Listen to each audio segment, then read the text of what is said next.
Shivadatta HS ಆಯ್ತಾ? ಹಾಂ ಗೊತ್ತಾಯ್ತು. ಹಾಸನ್ ರಾಮಸ್ವಾಮಿ ಸುದರ್ಶನ್ ಕುಮಾರ್.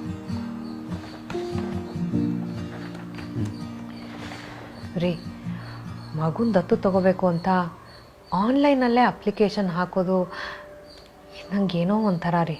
ನೋಡು, ಪ್ರತಿಯೊಂದಕ್ಕೂ ಅದರದ್ದೇ ಆದ ರೂಲ್ಸ್ ರೆಗ್ಯುಲೇಷನ್ಸ್ ಇರುತ್ತೆ. ಅದಕ್ಕೆ ತಕ್ಕಂತೆ ಅವ್ರು ಕೆಲಸ ಮಾಡ್ತಾರೆ.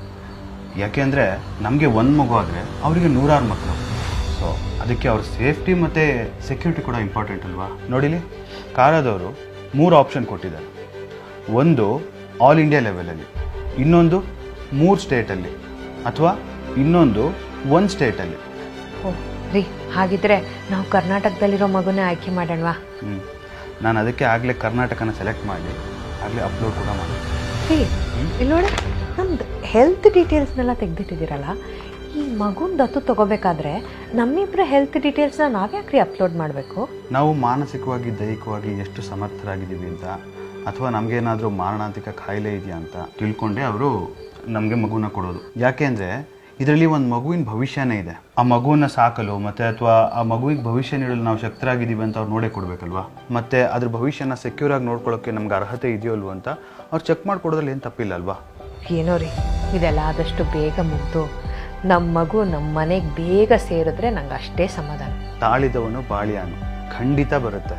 ಯಾಕೆಂದರೆ ನಾವೆಲ್ಲ ಕಾನೂನು ಪ್ರಕಾರನೇ ಅಪ್ಲೋಡ್ ಮಾಡ್ತಿದ್ದೀವಲ್ವಾ?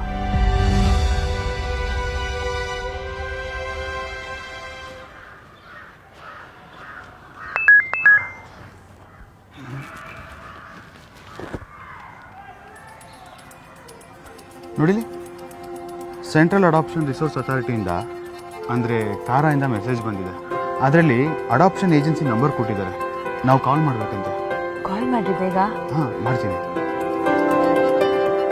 ಹಲೋ ಹಲೋ ಮೇಡಮ್, ನಾವು ಕಾರಾ ವೆಬ್ಸೈಟಲ್ಲಿ ಮಗು ದತ್ತು ಪಡೆಯೋಕ್ಕೋಸ್ಕರ ಅಪ್ಲಿಕೇಶನ್ ಹಾಕಿದ್ವಿ.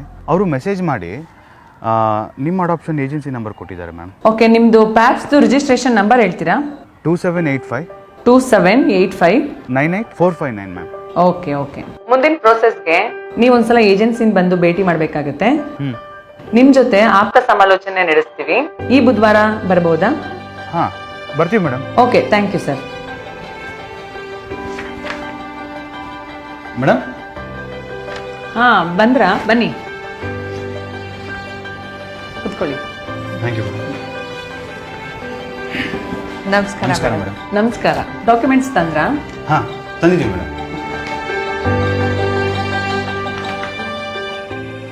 ನಿಮಗೆ ಮದುವೆಗೆ ಎಷ್ಟು ವರ್ಷ ಆಯಿತು? 7 ವರ್ಷ ಆಯ್ತು ಮೇಡಮ್.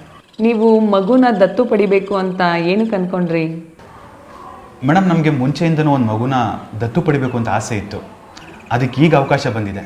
ನೋಡಿ, ನಿಮಗೆ ಮತ್ತು ಮಗುಗೆ ಕನಿಷ್ಠ 25 ವರ್ಷ ಅಂತರ ಇರಬೇಕು.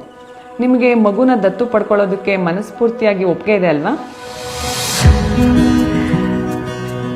ಖಂಡಿತವಾಗ್ಲೂ ಇದೆ ಮೇಡಮ್. ನಿಮಗೆ ಮಕ್ಕಳು? ನಮಗೆ ಮಕ್ಕಳಿಲ್ಲ ಮೇಡಮ್. ಇನ್ನು ಮುಂದೆ ಮಗು ಆಗೋದು ಡೌಟು ಅಂತ ಡಾಕ್ಟರ್ ಹೇಳಿದ್ದಾರೆ ಮೇಡಮ್. ನೋಡಿ, ನಿಮಗೆ ಮುಂದೆ ಮಕ್ಕಳಾದ್ರೂ ನೀವು ದತ್ತು ಪಡೆಯುವಂಥ ಮಗುನೇ ದೊಡ್ಡ ಮಗ ಅಥವಾ ದೊಡ್ಡ ಮಗಳಾಗಿರ್ತಾರೆ. ಯಾವುದೇ ಕಾರಣಕ್ಕೂ ಭೇದ ಭಾವ ಮಾಡೋ ಹಾಗಿಲ್ಲ. ಛೇ, ನಾವು ಆ ಥರ ಯಾವುದೇ ಭೇದ ಭಾವ ಮಾಡಲ್ಲ ಮೇಡಮ್. ನೀವು ದತ್ತು ಪಡೆಯೋ ಸಂದರ್ಭದಲ್ಲಿ ನಿಮಗೆ CSR ಮತ್ತು MERನ ನಾವು ನಿಮಗೆ ಕೊಡ್ತೀವಿ. CSR ಅಂತಂದರೆ ಚೈಲ್ಡ್ ಸ್ಟಡಿ ರಿಪೋರ್ಟ್ ಅಂತ. ಅದರಲ್ಲಿ ಮಗುದು ಬೇಸಿಕ್ ಏನೇನು ಡಾಕ್ಯುಮೆಂಟ್ಸ್ ಬೇಕು ಅದೆಲ್ಲ ಇರುತ್ತೆ. ಹಾಗೆಯೇ ನೀವು MERನ ಕೊಡ್ತೀವಿ. MER ಅಂತಂದರೆ ಮೆಡಿಕಲ್ ಎಕ್ಸಾಮಿನೇಷನ್ ರಿಪೋರ್ಟ್ ಅಂತ. ಇದರಲ್ಲಿ ಮಗುದು ತೂಕ ಮತ್ತು ಆರೋಗ್ಯಕ್ಕೆ ಸಂಬಂಧಪಟ್ಟಂಥ ಎಲ್ಲ ಮಾಹಿತಿನೂ ಸಹ ತಿಳಿಸಿರ್ತೀವಿ. LFA, CSR, MER ಇವು ಮಗುವಿನ ಅವಶ್ಯಕ ಡಾಕ್ಯುಮೆಂಟ್ಸ್ಗಳು. ತಮ್ಮಿಂದ ಇವುಗಳಿಗೆ ಸಹಿ ಪಡೆದು ಹಾರ್ಡ್ ಕಾಪಿನ ನಿಮಗೆ ಕೊಡ್ತಾರೆ. ಮೇಡಮ್, ನೆಕ್ಸ್ಟ್ ಏನು? ಇದೆಲ್ಲ ಆದಮೇಲೆ ಪ್ಯಾಪ್ಸ್ ಅಂತಂದರೆ ಪ್ರಾಸ್ಪೆಕ್ಟಿವ್ ಅಡಾಪ್ಟಿವ್ ಪೇರೆಂಟ್ಸ್. ಅಂದರೆ ಅದು ನೀವೇ. ನಿಮ್ಮ ಥರ ಸುಮಾರು ಜನ ಪ್ಯಾಪ್ಸ್ಗಳಿರ್ತಾರೆ, ಮಕ್ಕಳು ಸಹ ಇದ್ದಾರೆ. ನಿಮ್ಗೆ ಸೂಟ್ ಆಗೋ ಮಗುನ ಆನ್ಲೈನಲ್ಲಿ ಮ್ಯಾಚ್ ಮಾಡಿ ಕೊಡ್ತಾರೆ. ಆನ್ಲೈನಾ ಮೇಡಮ್? ಹೌದು, ಯಾರೂ ಸಹ ಮಗುನ ನೇರವಾಗಿ ಸೆಲೆಕ್ಟ್ ಮಾಡೋ ಹಾಗಿಲ್ಲ. ನೋಡಿ, ಕಾರಾ ವೆಬ್ಸೈಟಲ್ಲಿ ಮಗು ಮ್ಯಾಚ್ ಆದಮೇಲೆ ಅವರು ಪ್ಯಾಪ್ಸ್ ಅಡಾಪ್ಷನ್ ಏಜೆನ್ಸಿ ಹಾಗೆ ಸಾರಾಗೆ ಈ ಬಗ್ಗೆ ಇಮೇಲ್ ಅಥವಾ ಮೆಸೇಜ್ನ ಕಳಿಸ್ತಾರೆ. ಯಾವ ಮಗು ದತ್ತು ಕೊಡೋದಕ್ಕೆ ಆಯ್ಕೆ ಆಗಿರುತ್ತೋ ಆ ದತ್ತು ಸಂಸ್ಥೆಗೆ ವಿಷಯನ ತಿಳಿಸಿ ಅನಂತರ ಪ್ರಕ್ರಿಯೆಗಳನ್ನ ಶುರು ಮಾಡ್ತಾರೆ. ಇನ್ನೊಂದು ಮುಖ್ಯವಾದ ವಿಚಾರ, ಎಲ್ಲರೂ ಎಳೆ ಮಕ್ಕಳನ್ನೇ ದತ್ತು ಪಡೆಯೋದಕ್ಕೆ ಇಷ್ಟಪಡ್ತಾರೆ. ಆದರೆ ನಮ್ಮ ರೂಲ್ಸ್ ಆ್ಯಂಡ್ ರೆಗ್ಯುಲೇಷನ್ಸ್ ಪ್ರಕಾರ ಅಡಾಪ್ಟಿವ್ ಪೇರೆಂಟ್ಸ್ ಅಂದರೆ ನೀವು ನಿಮ್ಮಿಬ್ಬರ ವಯಸ್ಸು ಸೇರಿ 90 ವರ್ಷದ ಒಳಗಿದ್ರೆ ನಿಮಗೆ 4 ವರ್ಷದ ಒಳಗಿನ ಮಗು ಸಿಗುತ್ತೆ. ಹಾಗೆಯೇ 90ರಿಂದ 100 ವರ್ಷದ ಒಳಗಿದ್ರೆ ನಿಮಗೆ 4ರಿಂದ 8 ವರ್ಷದ ಒಳಗಿನ ಮಗು ಸಿಗುತ್ತೆ. 100ರಿಂದ ಮೇಲ್ಪಟ್ಟು ಅಂದರೆ 110 ವರ್ಷ ಆಗಿದ್ರೆ ನಿಮಗೆ 8ರಿಂದ 18 ವರ್ಷದ ಮಗು ಸಿಗುತ್ತೆ. ಇಷ್ಟೆಲ್ಲ ಆದಮೇಲೆ ಪ್ರಾಸ್ಪೆಕ್ಟಿವ್ ಅಡಾಪ್ಟಿವ್ ಪೇರೆಂಟ್ಸ್ ಅಂದರೆ ನಿಮ್ಮನ್ನ ಅಡಾಪ್ಷನ್ ಕಮಿಟಿ ಮುಂದೆ ತರ್ತಾರೆ. ಆ ಸಮಯದಲ್ಲಿ ಅಡಾಪ್ಷನ್ ಕಮಿಟಿಯ ಒಬ್ಬರು, ಡಾಕ್ಟರ್ ಒಬ್ಬರು, ಸೋಷಿಯಲ್ ವರ್ಕರ್ ಮತ್ತು DCPO ಅಂತಂದರೆ ಡಿಸ್ಟ್ರಿಕ್ಟ್ ಚೈಲ್ಡ್ ಪ್ರೊಟೆಕ್ಷನ್ ಆಫೀಸರ್ ಮತ್ತು ಸಂಸ್ಥೆಯ ಮುಖ್ಯಸ್ಥರು ಇವರೆಲ್ಲ ಇರ್ತಾರೆ. ಇಂದಿನಿಂದ ನಿಮ್ಮ ದತ್ತು ಪ್ರಕ್ರಿಯೆ ಶುರು ಆಗುತ್ತೆ. ನಿಮ್ಮ ವೈಯಕ್ತಿಕ ಹಾಗೂ ಸಾಮಾಜಿಕ ಸ್ಥಿತಿಗತಿ, ವ್ಯಾವಹಾರಿಕ ಶಕ್ತಿ ಮತ್ತು ನಿಮ್ಮ ಆರೋಗ್ಯದ ಬಗೆಗಿನ ಎಲ್ಲ ಮಾಹಿತಿಗಳನ್ನ ನಮ್ಮ ತಂಡಕ್ಕೆ ಮುಕ್ತವಾಗಿ ನೀಡಬೇಕು. ನಮ್ಮ ಸಂಸ್ಥೆ ಕಡೆಯಿಂದ ಸೋಷಿಯಲ್ ವರ್ಕರು ಹೋಮ್ ವಿಸಿಟ್ಗೆ ಬರ್ತಾರೆ. ಬರೋದಕ್ಕಿಂತ ಮುಂಚೆ ನಿಮಗೆ ಇಂಟಿಮೇಷನ್ ಸಹ ಕೊಡ್ತೀವಿ. ನೀವು ಕಾರಾಗೆ ಸಲ್ಲಿಸಿರೋ 5 ಒರಿಜಿನಲ್ ಡಾಕ್ಯುಮೆಂಟ್ಸ್ ಬೇಕು. ಹಾಗೇನೆ ರೆಫರೆನ್ಸ್ ಲೆಟರ್, ಅಂಡರ್ಟೇಕಿಂಗ್ ಲೆಟರ್ ಇರಲೇಬೇಕು. ಹಾಗೇನೆ ಮೊದಲು ರಿಜಿಸ್ಟ್ರೇಷನ್ ಮಾಡಿಸಿರುವಂತ 6,000 ರೂಪಾಯಿಯ DDಯನ್ನು ಸಹ ನಿಮ್ಮ ಬಳಿ ಇಟ್ಕೊಂಡಿರಬೇಕು. ನಮ್ಮ ಸೋಷಿಯಲ್ ವರ್ಕರ್ ನಿಮ್ಮ ಮನೆಗೆ ಬರುವಾಗ ನಿಮ್ಮ ಮನೆಯ ಸದಸ್ಯರು ಇರಲೇಬೇಕು. ಈ ಎಲ್ಲ ಪ್ರಕ್ರಿಯೆ ಮುಗಿದ್ಮೇಲೆ 40,000 ರೂಪಾಯಿದು DD ಕಟ್ಟಬೇಕಾಗುತ್ತೆ. ನೀವು ಮಗುನ ಕರ್ಕೊಂಡು ಹೋಗ್ಬೇಕಾದ್ರೆ ಆ DDನ ಕಮಿಟಿಗೆ ಕೊಡಬೇಕಾಗತ್ತೆ. ಸರಿ ಮೇಡಮ್.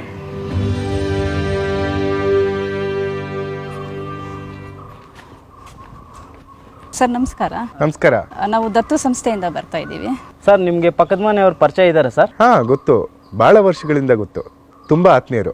ಹೇಗೆ ಸರ್ ಪಕ್ಕದ ಮನೆಯವರು? ಪಾಪ ಅವರಾಯ್ತು, ಅವ್ರ ಕೆಲಸ ಆಯ್ತು, ಕೆಲ್ಸಕ್ಕೆ ಹೋಗ್ತಾರೆ, ಬರ್ತಾರೆ ಸಾಯಂಕಾಲ ದತ್ತು. ಪಕ್ಕದ ಮನೆಯವರು ಮಗುನ ದತ್ತು ತಗೊಂತಾ ಇದ್ದಾರೆ, ಈ ವಿಷಯ ನಿಮ್ಗೆ ಗೊತ್ತಿದೆ ಸರ್? ಗೊತ್ತಿದೆ.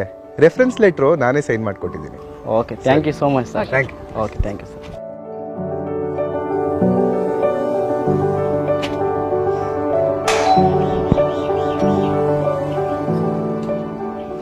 ನಮಸ್ಕಾರ ಸರ್.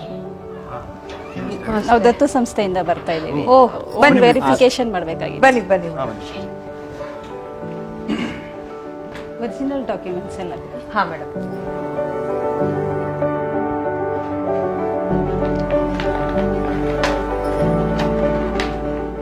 ಒರಿಜಿನಲ್ ಡಾಕ್ಯುಮೆಂಟ್ಸ್ ಎಲ್ಲ ಇದರಲ್ಲಿದೆ ಸರ್. ಅದರಲ್ಲಿ ID proof, income proof, Aadhaar card, PAN card, SSLC marks card, marriage certificate ಎಲ್ಲ ಇದೆ ಸರ್. ನಿಮ್ಮ ಇಬ್ಬರು ಪೇರೆಂಟ್ ಒಪ್ಪಿದಾರ ದತ್ತು ತಗೊಳ್ಳೋದಕ್ಕೆ? ಒಪ್ಪಿಗೆ ಇದೆ ಮೇಡಮ್. ಓಕೆ ಇದೆ. ನಿಮ್ಮಷ್ಟೇ ಕಾಳಜಿಯಿಂದ ಅವರು ನೋಡ್ಕೊಳ್ತಾರ ಮಗುನ? ಹೌದು madam. Actually they very excited. ಖುಷಿಯಿಂದ ಕಾಯ್ತಾ ಇದ್ದಾರೆ ಅವರು. ಅಂಡರ್ಟೇಕಿಂಗ್ ಲೆಟರ್ ಸೈನ್ ಮಾಡಿರೋದು ಯಾರು? ಇವರೇ ನನ್ನ ಮೈದ್ನ ಕಾರ್ತಿಕ್ ಅಂತ. ನಿಮ್ಗೆ ಗೊತ್ತಿದೆ ಅಲ್ಲ ಅಂಡರ್ಟೇಕಿಂಗ್ ಯಾಕೆ ಕೊಡ್ತಾರೆ? ಗೊತ್ತಿದೆ ಮೇಡಮ್. ಮುಂದೆ ಏನಾದರೂ ನಮ್ಮ ಅಣ್ಣ ಅತ್ತಿಗೆಗೆ ಏನಾದರೂ ಪ್ರಾಬ್ಲಮ್ ಆದರೆ ಆ ಮಗು ಸಂಪೂರ್ಣ ಜವಾಬ್ದಾರಿ ನಾನು ತಗೋಬೇಕು ಅಂತ. Okay okay sir. ಮನೆಯೆಲ್ಲ ನೋಡ್ಬೋದಾ?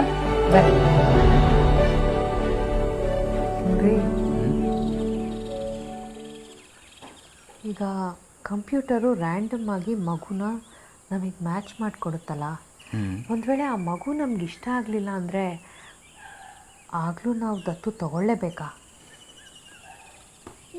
ಹಾಗೇನೂ ಇಲ್ಲ. ಈ ವ್ಯವಸ್ಥೆಯಲ್ಲಿ ನಮಗೆ 3 ಅವಕಾಶ ಸಿಗುತ್ತೆ. ನೀನೇನು ಟೆನ್ಷನ್ ಮಾಡ್ಕೋಬೇಡ.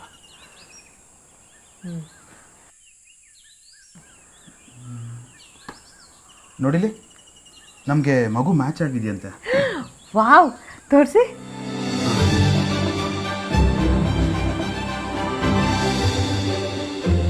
ರೀ, ನಾವು ಮುಂಚೆ ದತ್ತು ತಗೊಳ್ಳೋಕ್ಕೆ ಆನ್ಲೈನಲ್ಲಿ ಅಪ್ಲೈ ಮಾಡಬೇಕಾದ್ರೆ ಮನಸ್ಸಲ್ಲಿ ಏನೋ ಒಂಥರ ಕಳವಳ ಇತ್ತು.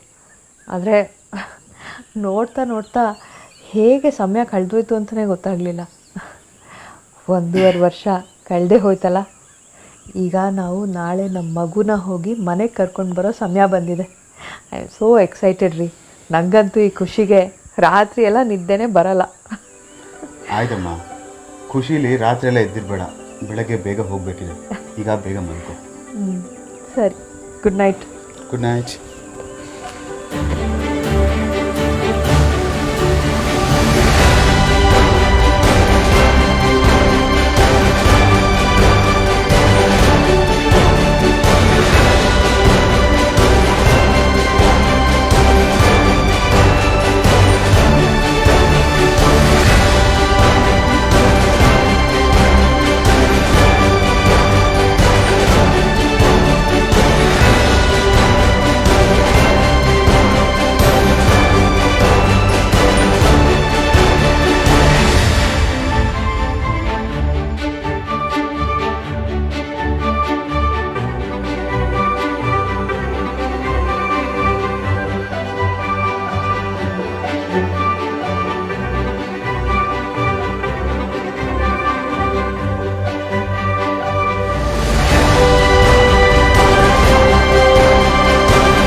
ರೀ ರೆಡಿನಾ? ರೀ ರೆಡಿ ಆದ್ರಾ? ಆಗ್ತಾ ಇದ್ದೀನಿ. ಚೂರು ಬೇಗ ರೆಡಿ ಆಗೋದಲ್ವಾ? ಬೇಗ ಹೋದ್ರೆ ಒಳ್ಳೇದು ತಾನೆ. ಸ್ವೀಟ್ ಏನು ಮಾಡಿದ್ಯಾ? ಮೋದಕ ಮಾಡಿದ್ದೀನಿ. ಸ್ವಲ್ಪ ಜಾಸ್ತಿನೇ ಮಾಡಿದ್ಯಾ ತಾನೆ?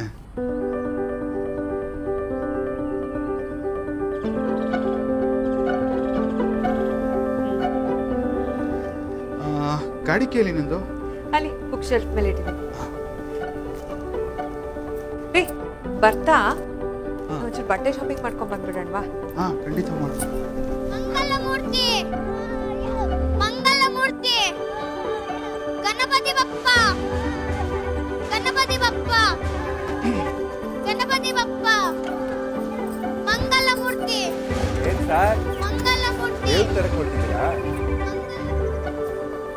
ಹೌದು ಸರ್, ದೇವ್ರ ತರಕ್ಕೇನೆ.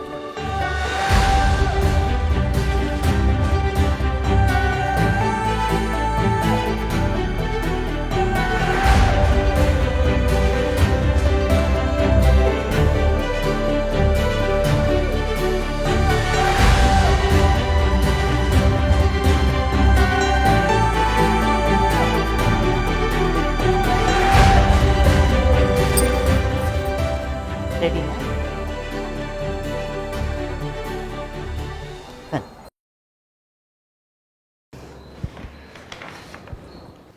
ಡಾಕ್ಟರ್, ಒಂದ್ಸಲ ಇದು ಸರಿಗಿದೆಯಾ ನೋಡಿ.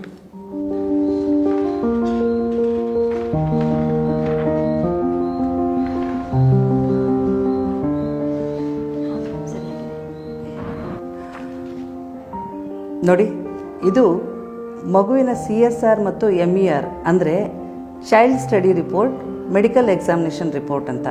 ಒಮ್ಮೆ ಸರಿಯಾಗಿ ಓದ್ಕೊಂಡು ನಿಮ್ಮ ಹತ್ರ ಜೋಪಾನವಾಗಿಟ್ಕೊಳ್ಳಿ.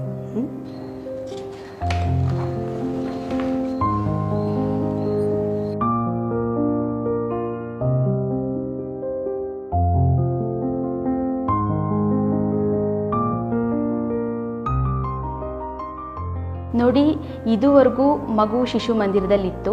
ಇಲ್ಲಿನ ವಾತಾವರಣಕ್ಕೆ ಹೊಂದಾಣಿಕೆ ಆಗಿತ್ತು. ಈಗ ನಿಮ್ಮ ಜೊತೆ ನಿಮ್ಮ ಕುಟುಂಬಕ್ಕೆ ಬರ್ತಾ ಇದೆ. ಹೊಸ ಪರಿಸರಕ್ಕೆ ಹೊಂದ್ಕೊಳ್ಳಲು ಮಗುವಿಗೆ ಒಂದು ಸ್ವಲ್ಪ ಸಮಯ ಹಿಡಿಬಹುದು. ಮಗುವಿಗೆ ಪೂರಕ ಮತ್ತು ಆರೋಗ್ಯಕರವಾದ ವಾತಾವರಣವನ್ನು ಕಲ್ಪಿಸಿ ಮಗುವನ್ನು ಪ್ರೀತಿ ಮತ್ತು ಕಾಳಜಿಯಿಂದ ನೋಡ್ಕೊಳ್ಳಿ. ಜೊತೆಗೆ ಪೌಷ್ಟಿಕ ಆಹಾರವನ್ನು ನೀಡಿ. ಮಗುವಿನ ದೈಹಿಕ ಮತ್ತು ಮಾನಸಿಕ ಬೆಳವಣಿಗೆಗೆ ಆರೋಗ್ಯಕರ ವಾತಾವರಣ ಅತಿ ಅಗತ್ಯ. ಮಗುವಿಗೆ ನೀವು ಹೊಂದ್ಕೊಳ್ಳೋದು ಬಹಳ ಮುಖ್ಯ. ಸರಿ ಮೇಡಮ್. ಮೇಡಮ್, ಇದು 40,000 ಕಟ್ಟಿ DD. ಸರಿಯಾಗಿದೆ.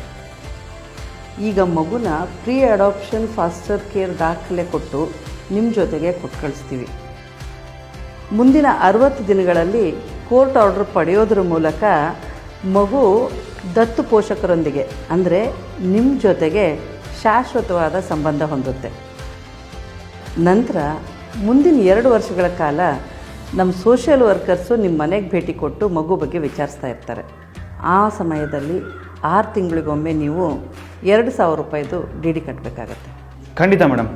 ನೀವು ಹೇಳಿದ ಹಾಗೆ ಸರ್ಕಾರ ಸೂಚಿಸಿದ ಎಲ್ಲ ಪ್ರೊಸೀಜರ್ನು ಫಾಲೋ ಮಾಡಿ ಕಾನೂನಿಗೆ ಬದ್ಧರಾಗಿರ್ತೀವಿ. ಸರಿ, ಹಾಗಿದ್ರೆ ಮಗುನ ಕರ್ಸೋಣವಾ? ಖಂಡಿತ ಮೇಡಮ್. ಮಗುನ ಕರ್ಕೊಂಡು ಬನ್ನಿ.